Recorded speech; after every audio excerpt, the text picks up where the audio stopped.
Okay, so I'm gonna just touch under your neck. Is that okay? All right. I'm gonna lift your head up. So here I'm just palpating along the occipital ridge, feeling for any edema. All right. And then I'm going to go into occipital extension, feeling for any restrictions. And we have a slight restriction on the left, which would indicate a PSLS. If it was on the other side, it would be a PSRS. But for us to get the last two letters of the listing, which would be have to be done on X-ray. Okay, I'm gonna get you to sit up for me now. And we're gonna face this door for me. Thank you. Going to move the camera down. Okay, do you care if I undo your gown and go under your waistband? Okay. Yep. So can I get you to stand up and get off? Thank you. All right, nope, I still need you off the gown. Okay, thank you. Okay, do you care if I go under your waistband? Okay, so we're gonna go down. All right, I'm contacting his PSISs. I'm then going to get you just to bend forward for me. And you can come back up. And I'm just looking to make sure that my fingers stay level. If one of them moved superiorly, that would be indicated fixation on that side. Find those PSISs again. Okay, can I get you to bend sideways to this side? Too much, come back up a little bit. This side. Okay, good, you can come back up. Again, I'm looking to make sure that my thumbs stay even. If they moved, that would be indicated fixation on whichever side. Now I'm gonna do axial rotation. Do you mind if I reach around you? Can you cross your arms for me? And slump. And then from here, I'm just gonna turn him. Normal motion for this would be feeling for my fingers to separate. If one side was fixated, it would not be separating. Okay, and that is the motion palpation of that. Okay, now I'm going to get you to stand up for me. Okay, and I'm just going to run my fingers up their back, just like this, until I touch your glute folds. Is that okay?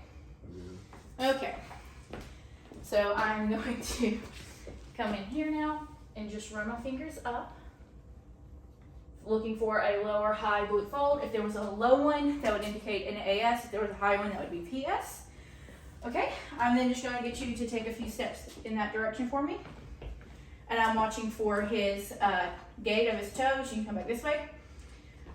If his toes were turned out, it would be an EX. Toes turned in, it would be an IN. Pelvis, you may lay face down for me.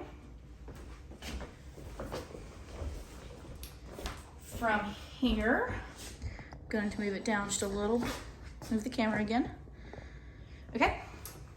From here, I'm just going to check for his leg length. If he had a short leg, that would be a PI. If he had a long leg, that would be an EX. An AS is a long leg. I'm then going to look at his glutes again. If he had a more prominent narrow glute fold, that would be a EX, and a wider one would indicate an IN. I'm then going to touch under your waistband again. Is that okay? Okay, and I'm just going to palpate around the PSISs.